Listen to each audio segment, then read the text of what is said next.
welcome to Black Comics Universe, presented by Peep Game Comics, exclusively here on The Experience. Please help us out by hitting share and giving us a like and follow. Then make sure to tune in for our original programming 7 days a week on all DSPs. That includes Twitter, Twitch, YouTube, Facebook, and stay tuned tonight afterwards for Jen's Minute to Skim It. All right. Thank you for joining the Black Comics Universe. I have a guest tonight, but before I bring him on, I just want to get you all hip to the topic we're talking about: Black comic keys. And to give you an example of what I consider to be Black comic book keys, or what we consider to be Black comic keys in the community of Black comic book collectors, I just wanted to share a couple books with you guys. The first book is something that actually my guest, Richard Wright of Black Comic Lords, hit me to this past week, a week or so, and that is Marvel Team Up number 100. Now, by the cover, you'll just notice that this is the first appearance of the character Karma, who happens to be, I believe, the first gay superhero or gay villain in a comic book, in Marvel for that matter. But that's not the only reason why this is a key. It just so happens that there's another story in this, I believe by John Byrne, where they introduce the first meeting of Storm and the Black Panther. And I believe this story is a precursor to Eric Jerome Dickey's book of Storm, which highlights the adventures that T'Challa and Aurora go on across Africa, things of that nature. So this is a perfect example of a Black comic key, where on the surface it may not seem like a important key or important book to some, but to our community, this is a very, very, very crucial book. And it's like, I've been a part of Richard's group, the Black Comic Lords, and every time somebody suggests a book like this, everybody's on the hunt. And this is one of the books that we've all been on the hunt for, and I was excited to get my copy. And it's very inexpensive because since it's not a super hot key, which tends to happen when without a lot of our Black comic keys, is a very reasonable book to find. So if you're a comic book collector that focuses on Black comics, or what we call Black comic keys, this is a very extremely affordable book, less than around $10, if not less. I got my copy for I think $8, and it should be very easy to find. If not in your local comic book shop, in a long box somewhere, you should be able to find it on eBay and things of that nature. Or check out some of the sellers here on The Experience. They may even have a copy. The next book I'd like to highlight is, I believe it's Batman Annual number 8. This came out in 1982, 83, I believe. And what happens to be important about this is the artist on this particular book was Trevor Von Eden, who is known as the first African-American illustrator to work for DC Comics. And he had a career that spanned over 25 years. Of course, he was also known as the co-creator or one of the collaborators on the creation of Black Lightning that was created in the 70s. But it just so happens that he states that this particular book is the most important book in all of his 25 years. And if you ever find this book, you ever see this book in person in the wild, which you can, this is another very valuable book to our community, but a very affordable book. Again, this is under around $10. I was able to find this book too. Because it was such a valuable book to him, important to him, it seemed like it was, at least for me, it seemed like a very important book to me as a collector. So I just wanted to share these couple of books, and I wanted to bring my guests on, Richard Wright of Black Comic Lords. What's up, fam? Hey, brother, how you doing, man? Oh, good, man. I'm glad you can make it. I'm excited Yes, for this sir. Appreciate conversation. that. I'm excited. I know we can get deep. I'm gonna try to stay focused. For sure, man. Yes, No, sir. but can you Yes, share sir. with us is basically uh, what Black Comic Lords the group is all about?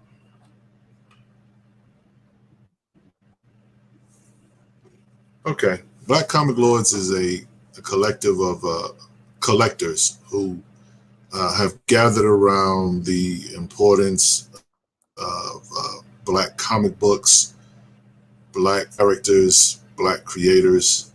And our mission is to, enlighten, educate, um, mine, uh, you know, search and rescue, if you will, of Mm, these books that are in the wild, and just bring them to the forefront, for mm-hmm, Black collectors in general. Most of us, if not all of us, started out, collecting comics. But, there comes a point when you decide or you want to see comics that reflect, you. mm, And that's not always easy to, find. Books are not easily to find. But, fortunately, a lot of these books are in long box comic shops. They're not exactly on a priority list for a lot of collectors. But mm, research through study and through trial and error. To be honest, quite a mm, few books. So that's pretty much the mission. One thing about us is we are, like I said, a collective who, just get on the purpose of promoting Black superheroes and Black comic books and Black comic content in general. mm. What I find interesting is that this particular group, um, it definitely distinguishes itself from other, say, Black pop culture groups like blurred, quote unquote, blurred groups, because um, I can say we now because I feel like I'm a part of this community. It's like, we definitely focus on the comic book collecting, comic books as the main medium compared to, focusing on television shows or movies and things like that, castings and all that kind of stuff. Like the vast majority of the conversations I've seen in the group are definitely surround, comics specifically. The Yes. content in the books, the valuable critique of work, and what I enjoy most about the group is definitely the focus on the craft itself rather than just just the Right. what's hot or popular at the time. Yeah, that And was actually the of our creator Herschel Lewis. He wanted to, he was like all of us were in blurred spaces, but he wanted to craft a space that was specifically geared to comics. Because the thing about blurred culture is that it's very, expansive, or it's very, yeah. it's wide range, and so Hmm. we try to focus strictly on comic book content. We will talk, movies and cartoons and other stuff or whatever. But we try to nail our focus to the comics because we recognize that, number one, comics are probably our long standing, if that makes any sense, our longest Hmm. history as far as blurred is in comics, Yeah, yeah, yeah. or comic strips and that kind of thing. So just being able to maintain, our part of our mission is also to cultivate readership and new collectors around these books and around this content. So we just try to stay there. It it's a very distinct niche, but it's one that is very very rewarding and pretty amazing when you really dig in it. So yeah, we enjoy it absolutely. Oh, I'm addicted, man, because you guys have me going back and forth to the comic book shop on the daily. I promise you, it's like Yeah. there's no real new comic book day or Wednesday comic shopping for me. I'm like, as soon as I can get there, you know, depending on what you guys post, sometimes it's gotten Mhm. crazy, man. Like within, I remember, I think it was one of the guys, Paco, on the group shared Mhm. shared that Marvel book, that Marvel team up book, less than 18 Right. hours, bro. I was in the shop, buddy, and I was so excited to find it. But now it's like, but I think Yeah. that's what I think that's what collecting is all about. Especially I think it's important to have a community. If you are going to be a collector, it's like it doesn't feel like it's something um that's all that fun if you're doing it in a vacuum by yourself. You know what I mean? Yeah, absolutely. I think that's the other thing too. Social media has helped us bring together this collective, this tribe, Hmm. if you would. You know, I've been collecting since, I would say 77, 76. And, the one thing that all of us a lot of times have we have been that soldier of one. We haven't had a lot of Hmm. friends that collected comics. We were always, one or two guys at a Hmm. school or whatever that would read comics. But we didn't have shops back in those days. We had to go. We got our comics off the spinner rack at Hmm. corner stores and whatnot. And for my brothers out east, bodegas and things of that nature. So Hmm. we have fun with it. The hunt is the most thrilling part of this. Yeah. Being able to find a story or find a comic that is like, okay, I got to go check this out. And because a lot of times we just don't know. We ask for representation. We Hmm. want to see more characters, but if you dig, you'll find Hmm. yourself there. We have to do the work and dig.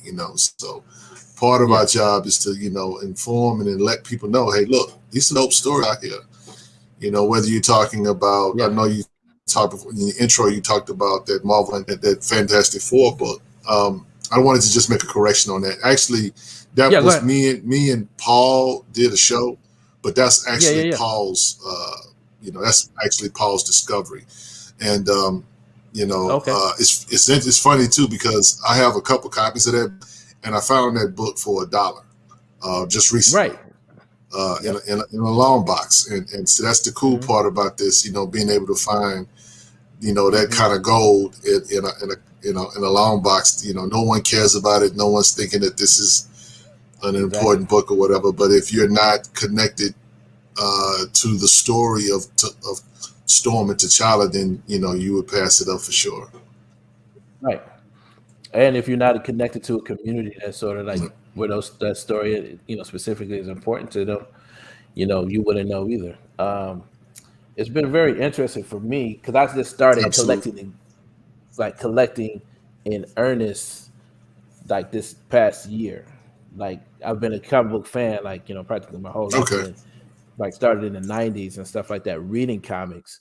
But as far as Right. collecting, actually, collecting comics and actually paying attention to what I'm doing, Hmm. it's been about a year, and what I find interesting is something you talked about, and I want to touch on it a little bit Right. because um in in one of your lives that you did in the group, you were talking about just some of these black characters and how we treat them, um and I want to talk on that because, like, for instance, like you said something very interesting. I want you to expound on. It's like Hmm.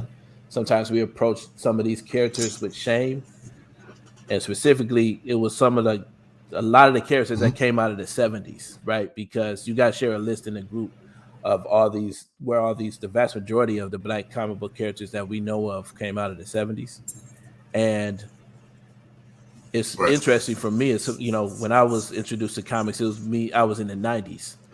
And what was interesting about those Right. characters is that they didn't necessarily had. I don't think hardly any of them, maybe with the exception of Black Panther, but I'm not even sure.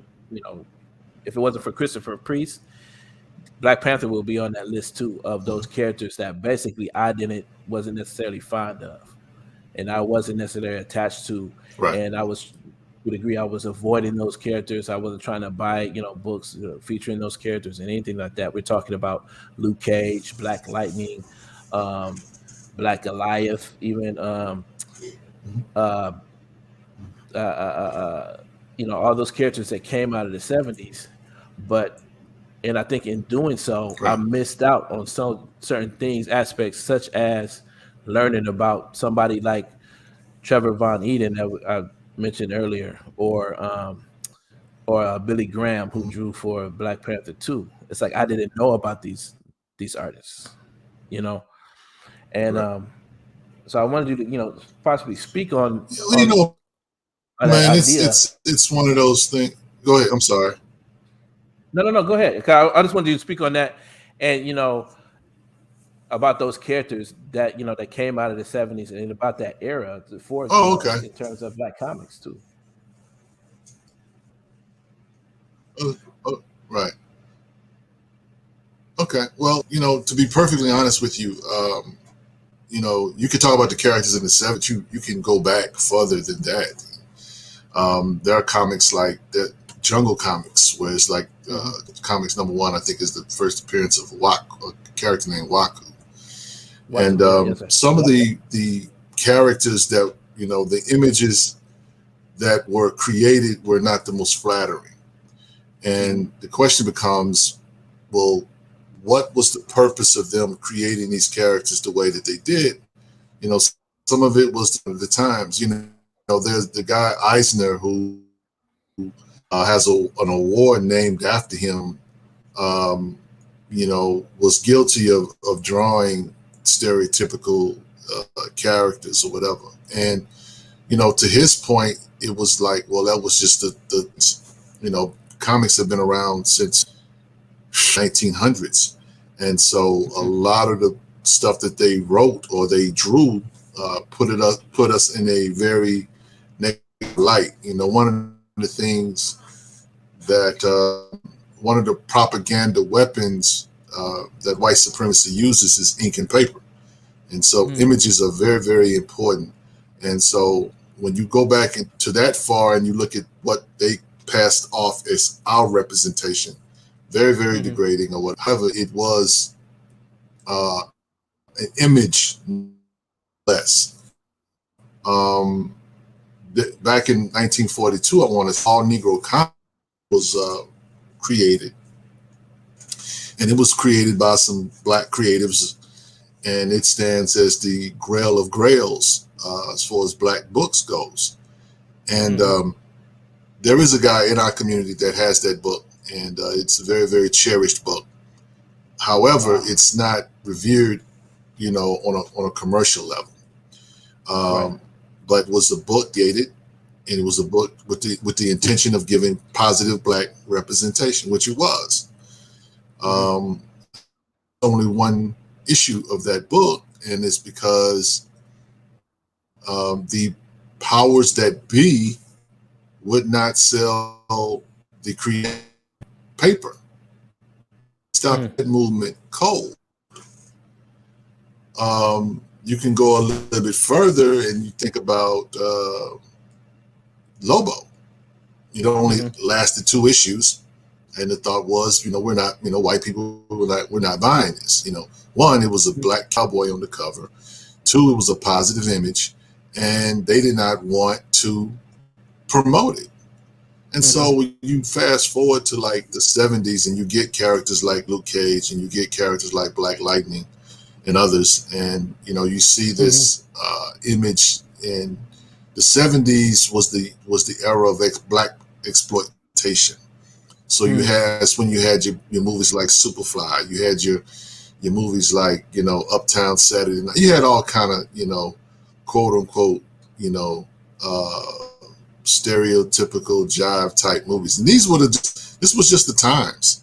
And so when you look at a character, say like Luke Cage, for example. Mm-hmm. You know, the shame or the disdain for it, you know, comes out of our perception of who we are and our struggle. Right. I think sometimes what happens to us, we don't want to look at. It's kind of like, if I can draw an analogy, it's like slavery. You know that you know, some of us we don't like to watch, or we don't like to see slave movies. Right. And it's because it reminds us of a period in the time where, you know, we weren't, you know, in a very good light, but yet it's a part of our history. It's a part of the timeline. So whether you like it or not, it's a part of the timeline. So the question becomes, should we forget about that part of the timeline and whitewash it, or just erase it?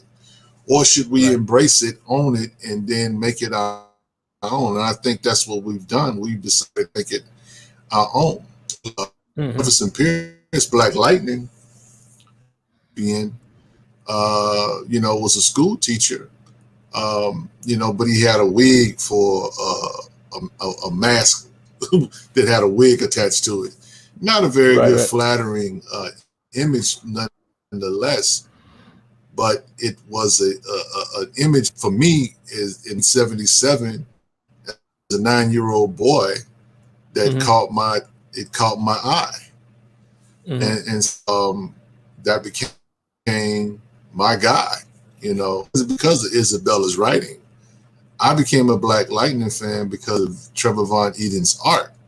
I began to appreciate Isabella and help it, but it was Trevor Von Eden's art. And I'm not the biggest Trevor Von Eden fan, but I have to give credit where credit is due.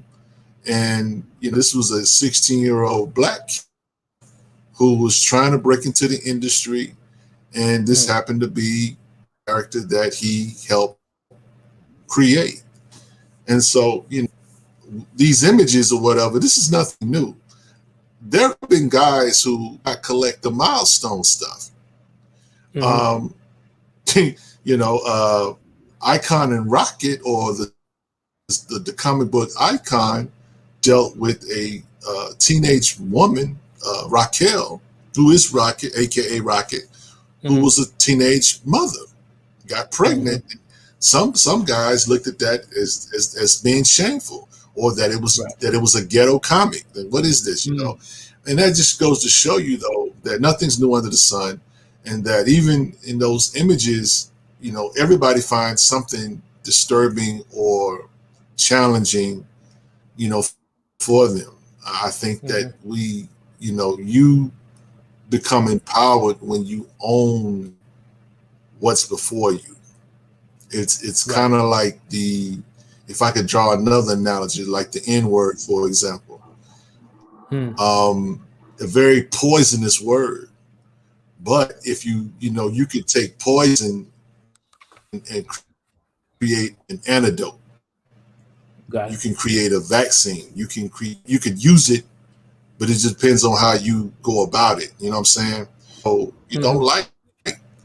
So there's a book called Classic Illustrated did a book called Uncle Tom's Cabin, and then that book is not it's not championed by a lot of Black collectors. Some people don't like it because they don't like the story of Uncle Tom or the association of. Unfortunately, most people don't know who Uncle Tom really was. Exactly. You know, now this is a story by Harriet Beecher Stowe, I want to say, and so, you know, but you know, those kind of questions and you know, issues come up in our community. You know, should we collect this? Should just not, you know, you know, have anything. I mean, there are people that won't touch Black Panther because it gives them jungle trope vibe. You know. True. Again, it's you know, it's one of those things where, you know, you can't please everybody, and at the same time, you know, people don't see the value in everything. You know, I am a history buff, and so I see the value in history because, you know, those who don't remember their history are condemned to repeat it. So, That's how I You see know, it in a nutshell. it's like that brings up this next topic, and I'm not. Hope I don't trigger you. I wanted to talk about, and we're not going to talk about anything specific, but I do want to talk about comic book critiquing or critiquing comic books because um, one of the Yes, other sir. things I enjoy about the group is that it feels like a safe place in where if I don't like a book, even Yes, if sir. it's written or created by Black creators, um, or like for instance, it's like Hmm. I don't know if I don't typically like how a particular creator is doing business or something like that. Um, I can have an honest opinion about that. You know what I mean? And not feel like I am being a Right. hater or being or discriminating against somebody or anything like that.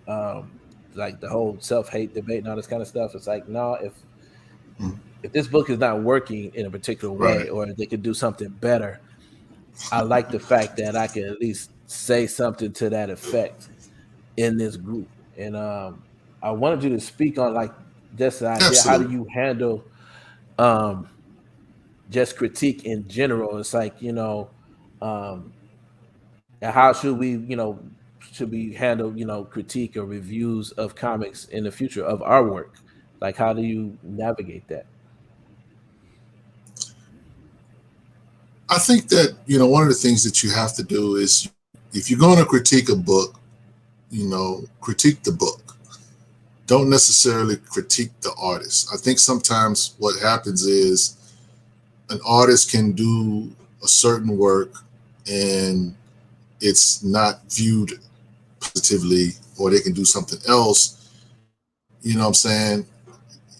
It was, we kind of, we unfortunately, it's easier to like, okay, if I don't like something, then I don't like who did it. I don't like them.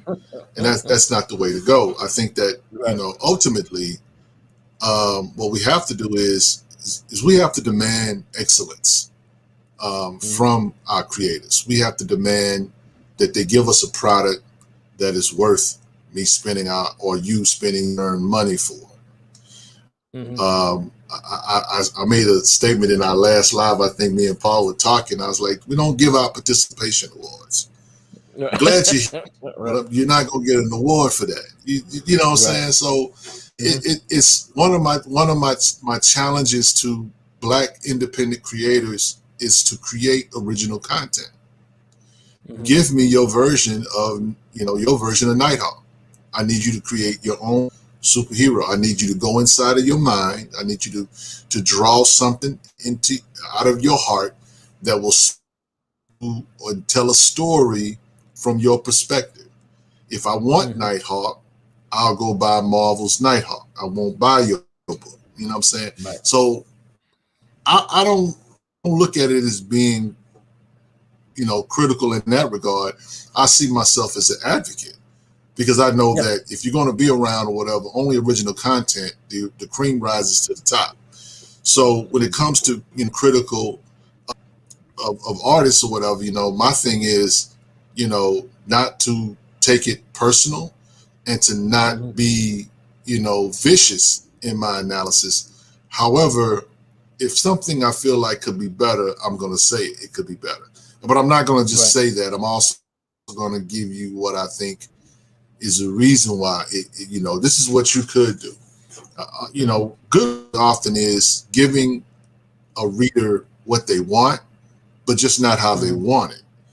You want to Mhm. keep the reader on his toes. You want to be able to engage your audience. You want people to sympathize even with your villains. If you're writing a superhero content or whatever, you want people to you want to make the villain the monster. He's a monster. I get it, but still in that portrayal, your job as a writer is to show the reader his perspective. He may Mhm. be wrong as two left shoes, but your writing needs to reflect that, this is who he is. And this is Right. why he is or why she is the way they are. And so when it comes to, um, critical.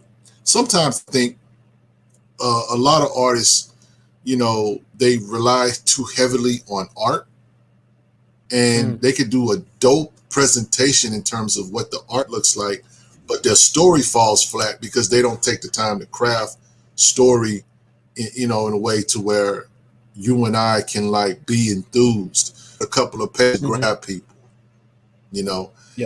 If you don't, a person within a few pages of them turning their comic book, you're going to lose interest automatically. So, and so, we try to be respectful because we do have creators in our space, but at the same time, we, critique these books, and I think they appreciate them only for when we like them, and when we think they can do better. I know I have had conversations with creators, and they've asked for just advice. What I'm saying, because I'm a guy first as far as comics, story has got to be. I'll take subpar art, but I need story to be dope. And so I've had people come to me and just ask my advice, and I try to be as as transparent as I can or whatever. Try not to put favorites or whatever. But it's a balance thing. What I'm saying, because you don't want to be overly critical. There's an art we've been going kind of back and forth with, and I'm on record as saying that I really like her, but I want her to do better, and I sincerely mean that, because I think that if she doesn't getting more and better content, because you don't want to be that guy gets Marvel's 8th or 9th book on the list. You know what I'm saying? The way you get to Batman, or the way you get to Spider-Man, is that you have to do good content on these books that people may not even get a second look at.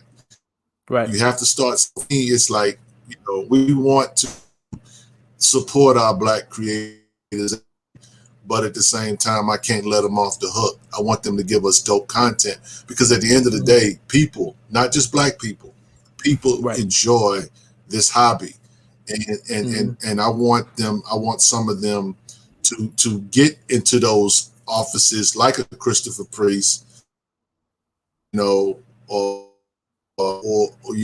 have the track record of a Dwayne Duffy. You know what I'm saying? Right. Because the thing is, you have to set the bar high, because if you don't set it high, they won't try to reach it, if that makes any sense.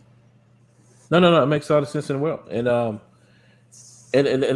I think that's another big part of this, is that since so many of us are afraid to critique books, they're not getting the type of discussion that needs to be had around their books. So it's sort of like, since everybody's afraid to speak their mind about the books, they're not saying anything at all. So what happens is those books, they might have a ton of positive reviews, or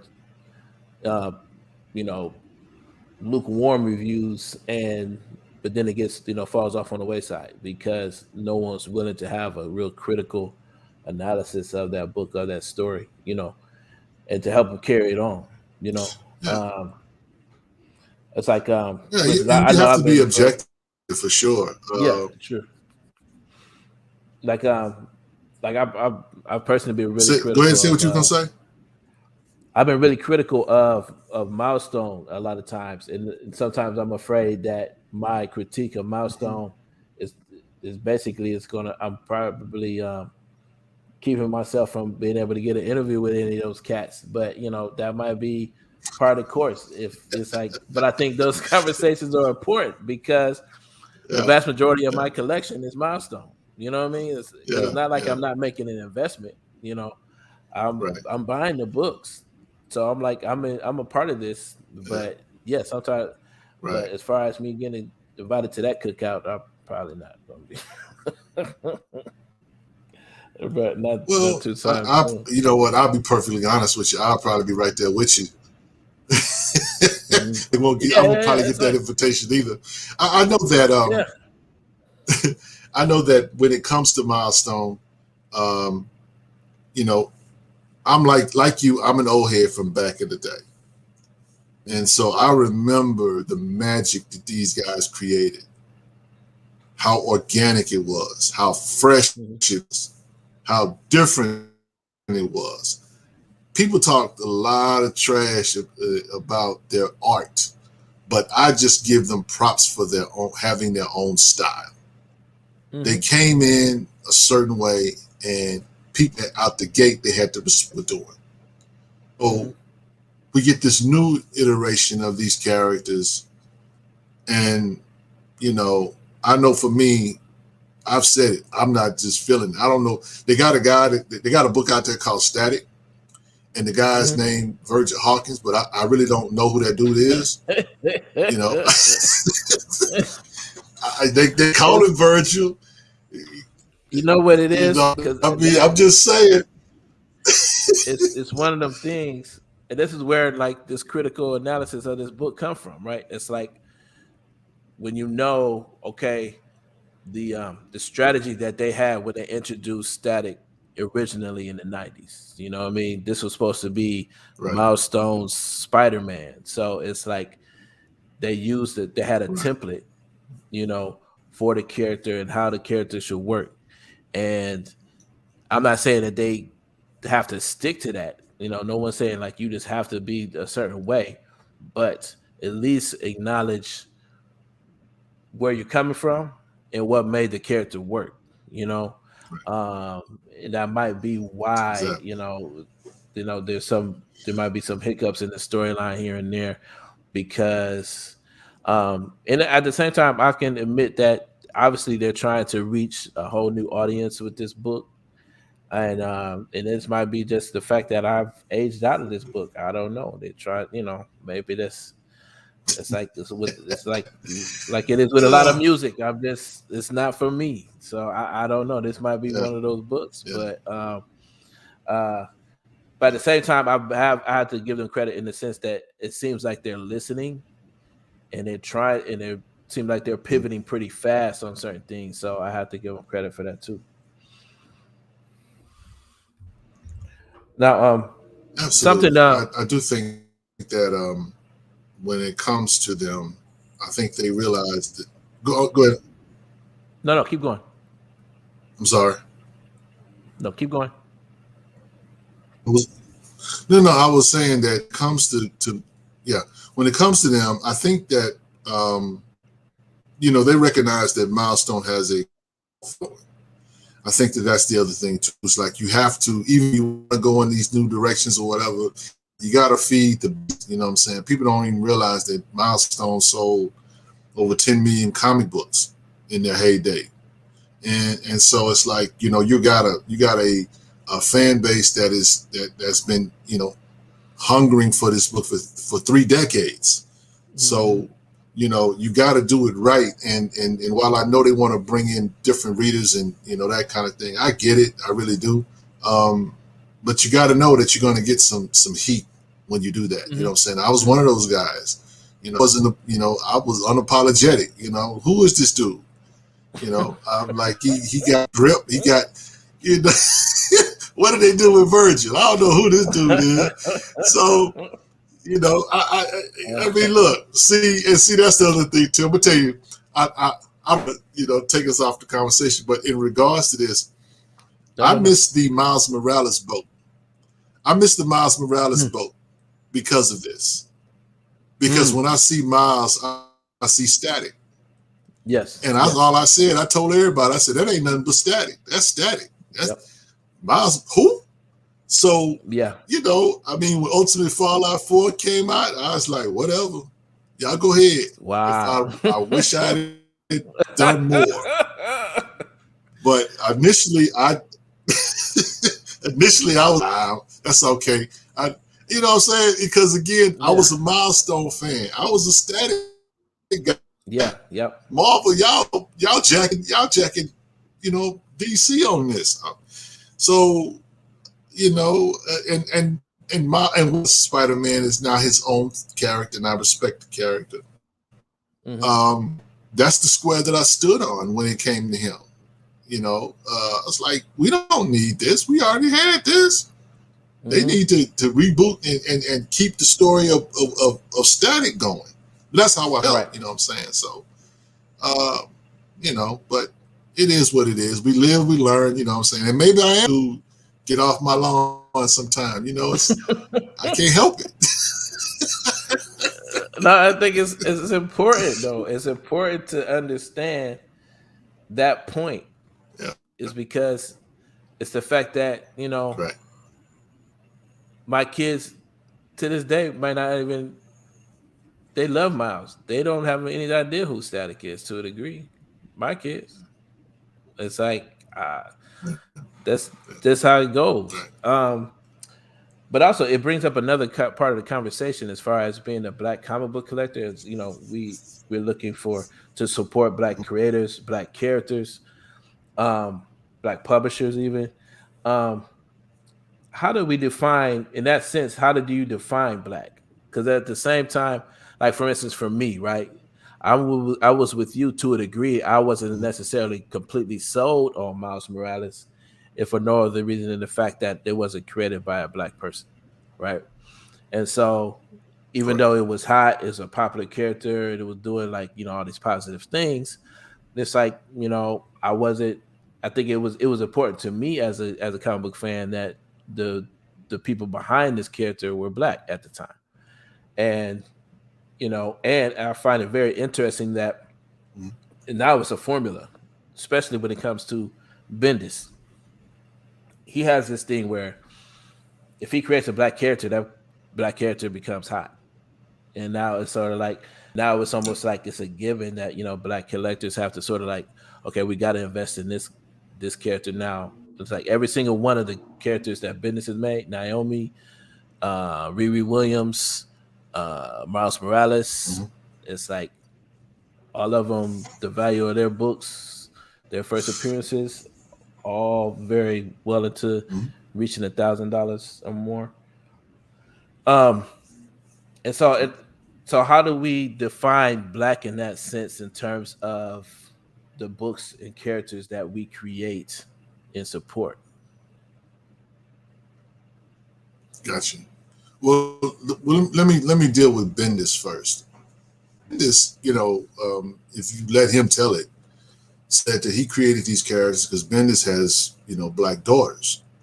His stepdaughters, I guess, had no representation. So that was his reasoning for creating Naomi and Riri Williams.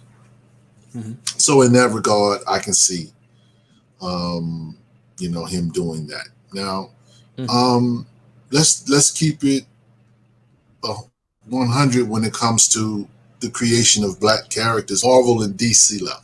They have had there are hundreds of Black characters between these two companies, and we might see 3 or 4% of those characters.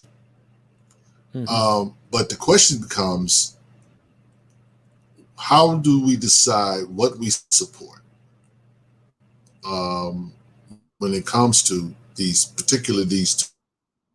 I'll get to original content in a second. But when it comes to these two, the big two, I think it all boils down to the intent. And the reason why I say the intent, as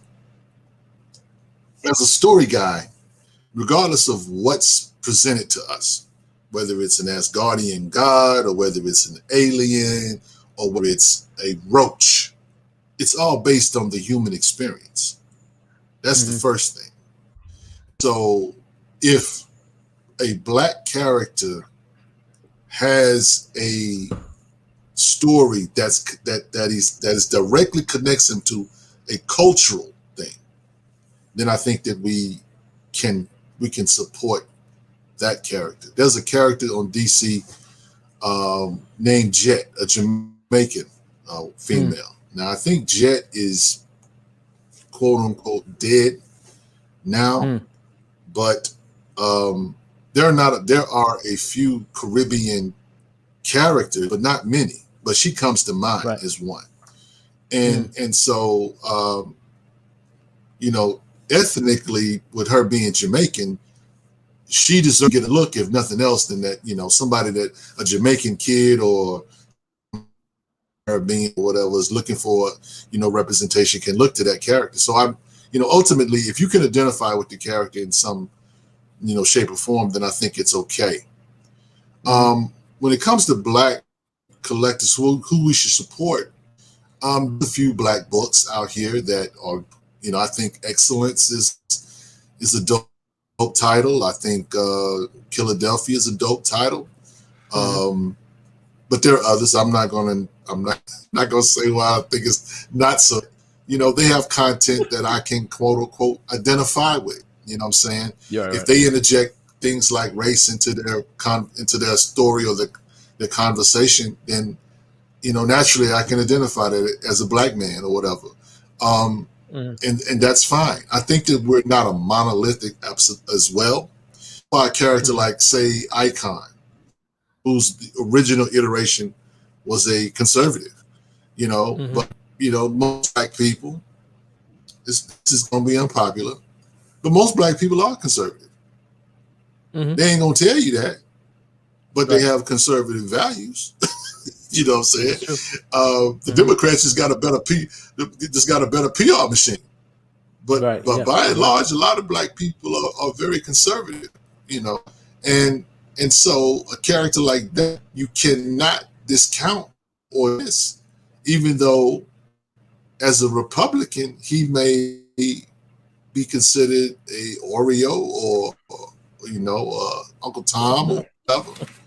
And I've challenged people to go out and go back and read that original Icon run, because there's nothing about that run that speaks to him as Uncle Tom.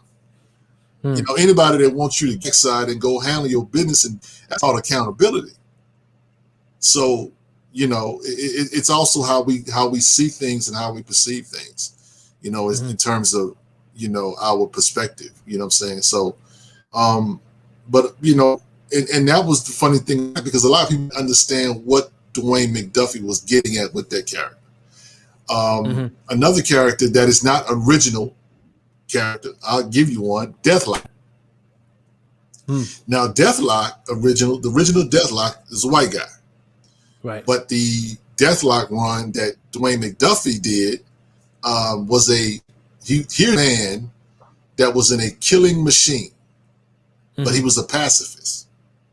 And so it's like, how does that dynamic work? It's like, well, it works every day in most of the lives of a lot of Black people. You can't go out here and act a fool and hit somebody upside the head because you feel like it. You have to exercise constraint and those kind of things. Those are things that that we all can identify with. Again, it's one of those things where, can you identify with the character? A lot of times it's not about them being quote unquote Black. We've had this discussion in our group about Icon. You know what I'm saying? Well, some people say Icon is not Black because he's an alien. Right. So, but my pushback to that is that he lived a Black experience. Yeah. I don't know too many Rachel Dolezals out here. When you think about this. If what's interesting about the Superman character is that since he's an alien, he's really not. He's not even a human being. But at the same time, he represents the human ideal, or more importantly, the American idea, right? So, in a nutshell, figuratively, Superman is an idea is an American idea, and to that, so in that regard, so is Icon. Icon, which is aptly named, of course, is he's representing the idea of Blackness, not necessarily more so than actually being physiologically Black, I guess, for lack of a better. So it's like, as long as he's sort of like sticks to the idea of it, I think he, in a, frankly, he's passing, of course, but yeah, he's that's another conversation. Right. It's like, but he's passing as a Black man, but as long as he sticks to the idea of Blackness, I think it's enough that there to for us to support. Yeah, man. It's a you know it's a thin line, and Yeah. you know, depending on what side of the line you're on, may depend on the you know, the situation. Yeah. You know, I just think that we make too much of a person. I'll put it like this: there may be a character that may be very, very fair skinned. Let's say, for example, you know, there's an argument now whether or not Black Adam is actually black. Okay. Mm-hmm. You know, now me personally, not the biggest Black Adam fan, so I really don't care. You know, I funny that where does the black come from? He's called Yeah. Black Adam. Mm-hmm. So I don't know if the black has anything to do with his heart or his Right. racial makeup or whatever, or where he quote unquote geographically lives or whatever. Mm. And see, it's things like that, you know, bog us down. Because we were talking about Hawkman. Right. And so, you know, Carter Hall is a European, but he's reincarnation of a pharaoh. So does that make him black? You know, in the comics, he's presented as a white man. You know, either way, Right. you know what I'm saying? It's a small deal. My question is, what is he as a human being? Right. You know, because we have black characters that have, you know, black hearts. And Mm-hmm. so my question is, you know, Killmonger on paper might look like a great idea, but Killmonger, an actual physical human being, Yeah. Totally. pretty problematic. Yeah. Yeah. Yeah. so, so, you know what I'm saying? So even when we look at blackness or whatever, you know what I'm saying? It's like, what do we identify with? Some people don't even realize that, like, for Christopher Priest, when he created when he Black Panther #1, the first issue of the Dora Milaje, right? Mm-hmm. People don't realize that, you know, well, some people do know that that was actually a nod to a actual people called the Dahomey Tribe, where they Right. had female warriors. But what you Yes. won't read about them is that these same female warriors, you know, kidnap slaves. Mm-hmm. But you won't get that part of the story. Mm-hmm. So, you know, so there's a book called Barracoon that Zora Hill Hurston did, and it Yeah. Yeah. basically is an account of the last slave. And so he details the Dahomey tribe, and so that's where that comes from. So while we Mm. embracing bliss, let us know, be sure what you're embracing. Yeah. You know, it's okay to kind of geek out with it on a fandom side, but on a real Mm-hmm. historical side, might not be necessarily what you want to identify with. So, you know, Yeah. but it is what it is. Yes, sir. And we're right up on our time here. How can they if you happen to be interested in Black Comic Lords, can they find you on Facebook? That's pretty much straightforward. Finding you Well, Black you just Comic go to Lords. well, you can find us on Facebook, Black Comic Lords, as it is spelled. You can also catch on Instagram, Black Comic Lords, and Twitter, Black Comic Lords. As for me, you can reach out to me at Richard Wright 507 on Instagram, and I post certain things, you know, from time to time, but primarily Black Comic Lords on Facebook is where you'll find our groups. We have two groups there, Black Comic Lords, and we have a group called Black Superheroes Forever, which is where Yes, sir. we allow the fandom and more blurred talk to go on, and that's where you. Got you. All right, man. Thank you for your time. For my man Richard Wright, Kyle in the background there.